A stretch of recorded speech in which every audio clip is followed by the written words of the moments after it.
Selamat sore semuanya, masih di dunia filsafat channel saya. Masih melanjutkan mengenai pemikiran René Girard. Dia seorang pemikir Prancis, juga dia aktif sebagai kritikus sastra juga.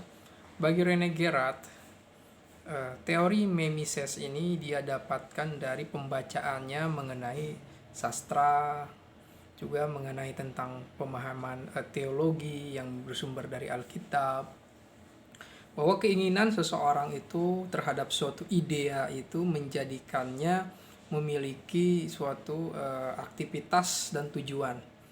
Jadi kita misalnya membayangkan kehidupan Musa, maka pembebasan juga untuk melawan orang-orang yang bersifat menindas itu harus kita lawan gitu. Jadi suatu idea yang ada di dalam kitab suci atau di dalam cerita agama itu menjadi inspirasi.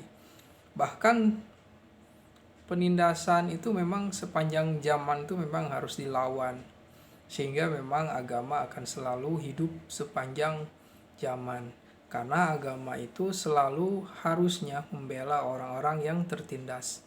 Dan tentu saja kisah-kisah orang suci, orang-orang terdahulu yang memperjuangkan tentang hak asasi manusia, memperjuangkan kebebasan, akan menjadi seorang jadi idola. Dan karena itu bersifat sesuatu yang membuat manusia membuat manusia menjadi sangat punya acuan hidup tentang keberanian, misalnya tentang keberanian Umar bin Khattab, keberanian Sayyidina Ali. Itu segala contoh-contoh itu orang-orang besar yang hidup berabad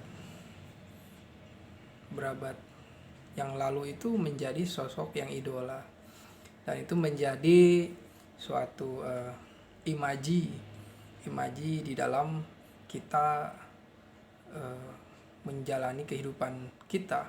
Apalagi kita memang berkomitmen untuk mengikuti tindakan mereka.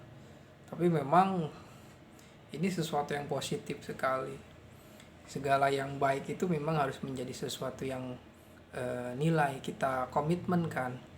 Tetapi yang lebih baik adalah melaksanakannya. Nah, yang diperlukan untuk memahami cara kita memperlakukan suatu idea-idea yang dulu pernah terjadi, ini harus didialektikakan dengan konteksnya, dengan suatu keadaan saat ini. Sikap yang ingin membela orang-orang tertindas, pertama kita harus mendefinisikan dulu orang-orang yang tertindas itu apakah benar-benar tertindas, apakah pemerintah yang kita lawan ini memang benar-benar penindas. Ini butuh sudut pandang tersendiri, karena sekarang ini di negara demokrasi ini kita bukan lagi negara yang bersifat barbar. Kita punya acuan hukum,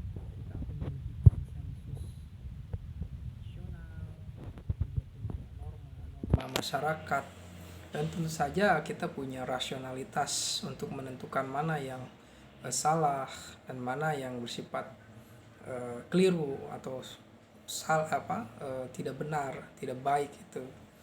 Dan persoalannya segala hal itu akan bisa didialogkan. Tentu saja segala yang bisa didialogkan itu kalau ketemu persoalannya dan mau dipelajari lebih dalam. Ya kalau mempermasalahkan sesuatu yang secara dangkal, udah awal-awal yang ngotot dulu, misalnya mengenai pemerintahan, mengenai ketaatan kepada pemerintah yang sah,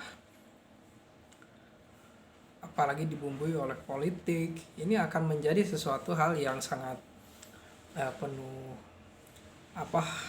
tantangan, hambatan, juga bahkan bisa menjadi hal yang sangat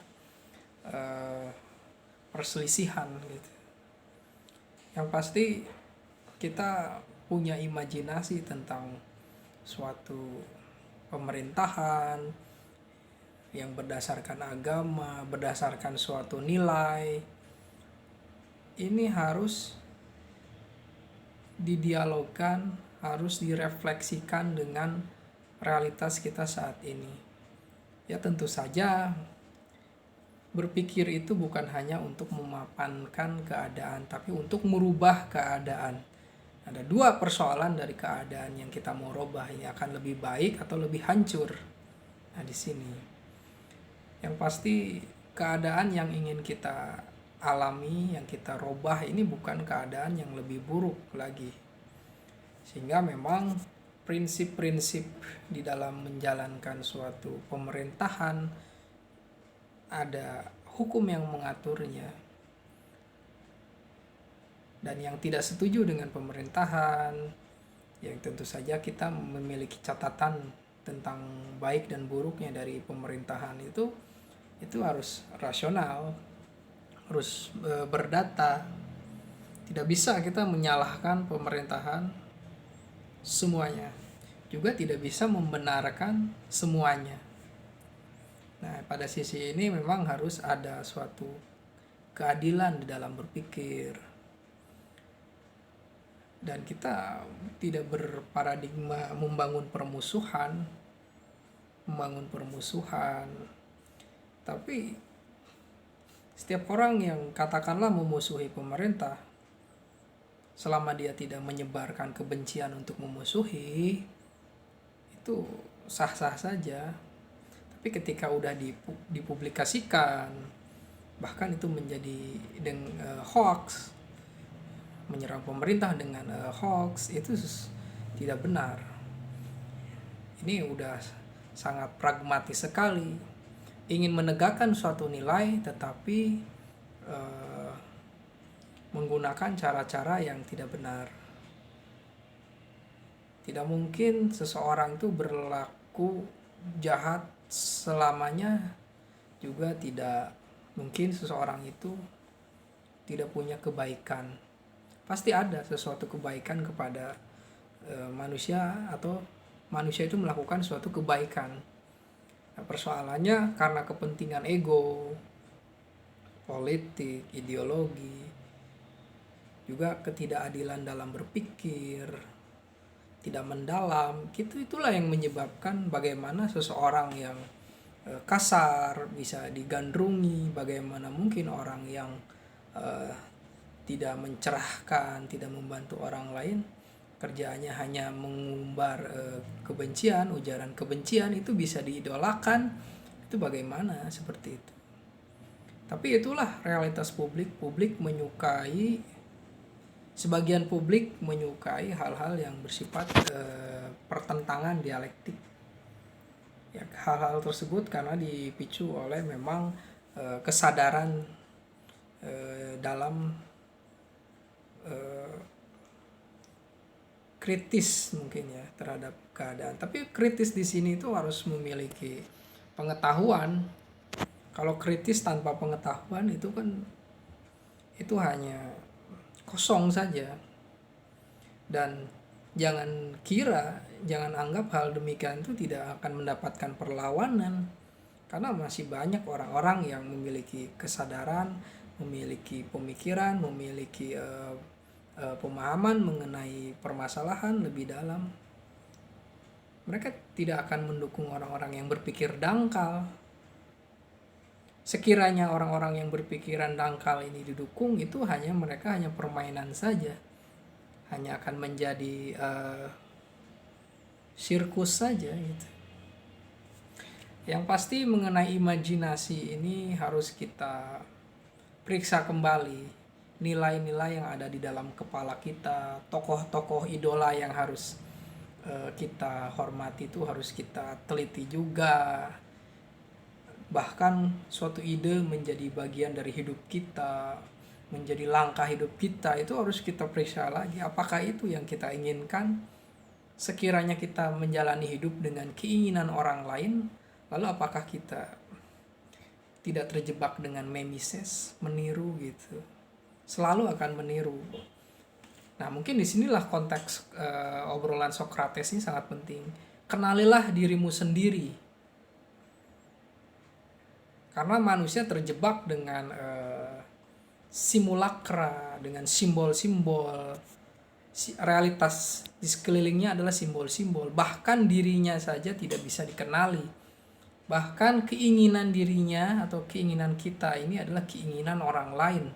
Tidak ada otentisitas diri. Nah, sehingga kita akan terombang-ambing menjadi manusia massa. Dari sini bahwa kita selain harus bisa memahami diri kita sendiri, harus memahami apakah yang kita hadapi, apa yang kita cermati itu benar-benar menjadi sesuatu yang sangat penting, bermakna atau tidak. Tentu saja setiap orang itu meyakini sesuatu itu karena ada maknanya. Tapi persoalan makna juga adalah persoalan tentang pengetahuan, tentang hakikat sesuatu itu. Apakah benar secara rasional, diterima secara intuisi, dan berdasarkan nilai-nilai agung dari ajaran agama, ajaran budaya, semuanya seperti itu. Semuanya udah ada patokan di dunia ini. Dunia ini tidak kosong dari nilai, dunia ini tidak kosong dari orang-orang yang suci, dari orang-orang pemikir besar. Jadi kita hanya berpikir sendiri, menganggap bahwa kita yang paling benar itu adalah pemikiran yang sangat keliru.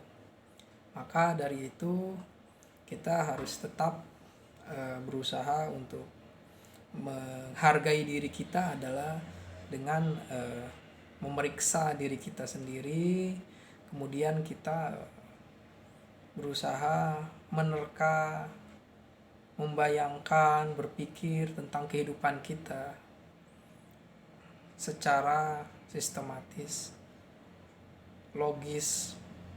Bahkan kita juga harus menikmati hidup kita. Terima kasih.